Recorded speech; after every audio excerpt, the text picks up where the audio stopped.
anniversary, and this is for Camp Wagi Vlog!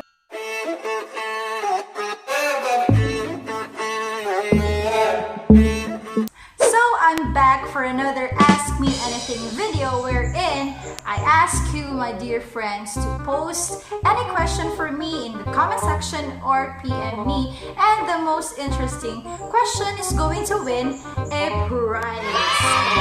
So today I'm going to answer our 5th and our 6th questions. Alright, so these two questions was actually asked by the same person. Hi, Regine May Patoy, my ex-student before when I was teaching in USEP Santo Tomas. Hi, I hope you're well and doing good. So, I hope that you learned something from my answer to your questions. Your 5th question is, how to be you po? Yan ang kanyang question. Well, all I can say is, do not be me. Just do you.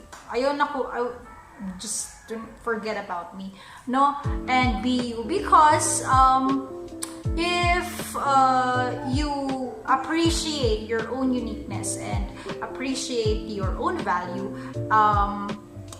other person are going to see that as well. Because you radiate that positive vibe of loving yourself and knowing yourself and appreciating yourself, so other people are going to gravitate towards you because they can see that positive vibe in you. So that is why just be you and embrace your own unique qualities, and do not think about I should be like this, I should be like that, because you are you and you are uniquely you. So just love yourself, love. So let us proceed to our question number 6. Alright, so ang question niya is quite mind-boggling for me. I had to think, I had to reflect, and everything na akong gibuhat para maka-arrive lang ko aning question. Kaning answer. So the question is, how are you going to balance your brain and your heart in a relationship? Ganito yun, for me. The brain and the heart are two major organs in our body. The heart is a very unique organ. It's because once we feel emotions, our heart is greatly altered. Kumbaga. Because once kita na itong crush, murag kusog yung butog-butog ng girl.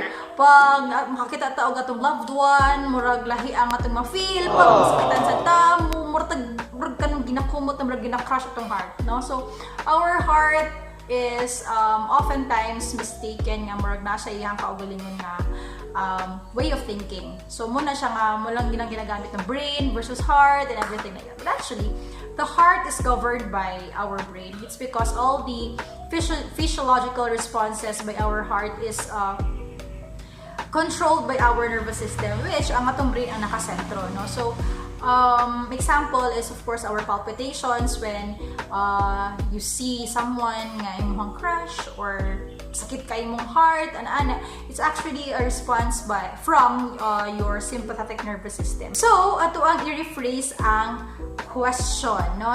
How are you going to balance your rational mind and your intuitive mind? Because we have our mind is natunga siya sa duha ka type of minds or way of thinking. So we have the rational mind. The rational mind is the conscious one, which lead us to logical thinking. So muni siya ang medyo hinay ang decision making, slow paced siya, no? Tapos, ang isa, kaning intuitive mind, muni siya ang gut feeling na atong na-feel. Kanang feeling ni mo tama. Muraga na ba? Kanang knowing without knowing why kind of feeling. This is also termed as your thinking by your heart. No? So, muni siya ang ilang ginaingon nga thinking of the heart.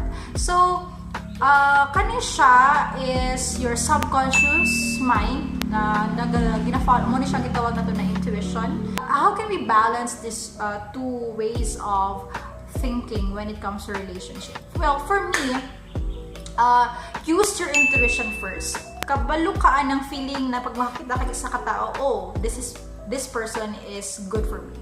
Kabalo ka na, di ba? So, napagay ka, murag kaning siya nga tao, murag smells danger. So you're going to avoid that person. Nakaingana ng mga instances, no? So follow that instinct or follow that intuition.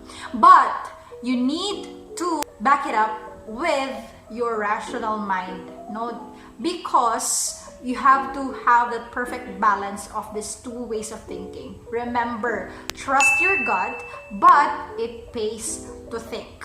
Take the dive, but think of other possibilities. Think of other possibilities. So i-balance nato ang ato ang intuition and ang ato ang logical mind or rational mind. So how are we going to do that? Example sa ako ang relationship, no? When I chose the person, I knew from the start nga he's going to be good for me. I don't know why, basta lang ko good feeling na kani siya nga tao, maayo ni siya nga tao. So feeling na ako, okay, give me siya, mag-click, give me ani. So muto siya ko intuition. And then during the ligawan phase, I made made situations where I had to test if he is really trustworthy, if he is faithful, if he is God-fearing, or if he is really hardworking. So, yun nga na siya, no? So, thankfully, na-proven po na ako nga tama ako intuition as of this moment after 4 years of being in this relationship. So, ingana ako ang paggamit sa akong decision making. Medyo dugay gid siya actually because gi-follow na ako intuition pero wala ko nag-guess dayon. Sunod lang na ako akong feeling na okay ni siya nga person pero butangan ako siya o back up kibali ba na okay let's think it through, let's make this decision, but let us be patient and wait kung tama ba gid akong intuition. Thankfully na test naman sad pud na siya nga intuition and I was right, no? So it's not bad to follow your intuition. Actually si Albert Einstein manggani nga the intuitive mind is a sacred gift and the rational mind is a faithful servant. However, the society honors the servant and has forgotten the gift. But actually, dapat ay na serve sa rational mind ang intuitive mind. So follow your gut feeling, follow your intuition, but you need to think of the consequences of that intuition of yours para mahimong valid ang imong reason, no? Yung ana siya ang imong decisions. So yung ana mura gud ka magpili og course. For example, sa ako nagpili og course na ako gi-follow gyud ako akong intuition nga i-pursue gyud na ako akong passion for sciences because I think I can do better if I love what I'm doing. Mura gyud ana magud ako akong principle before pa nga I can do whatever I want as long as I love it. Mura gyud ana nga kanang kaya na ko ni, kabalo kong dili na ko ni siya i-give up na kurso because I love it. Kana siya. I love studying biology. I love science very much. So, mo to siya nga follow na ko intuition pero gi-back up na ko siya rational mind. Ako pang gipangutan akong sarili before ko nag-pursue or before ko nagpa-enroll gid sa USEP. Gipangutan sa akong self. Unsa ang akong kadangatan after this course nga kabalo gyud ko nga kaninga course for some is an end point or a dead end kay wala siya professional career. So nagunahon ako unsa kung pwede nga buhaton. So again, I took the dive but I thought of other possibilities. So anak ko, okay, if I am going to pursue biology, I could take medicine after or I could be a teacher instead. So mo to siya nagi-follow na ko intuition pero ako siyang gihuna-huna sa makadaghan sa kung makaya ba nako ang mga consequences after my decision. My intuitive mind was talking first but I of course listened also to my rational mind right after. So ana ang ako ang pag-process sa ako ang decision making sa akong love life and sa ako ang career or sa ako ang life decisions. So, I hope, Regine, that you learned something from this video. I hope na na-answer na ko imong question thoroughly. Medyo naglisod yun ko ani because it took me so many hours to think about an answer that would satisfy you. I hope, though, that you are satisfied with my answer. So, that's it.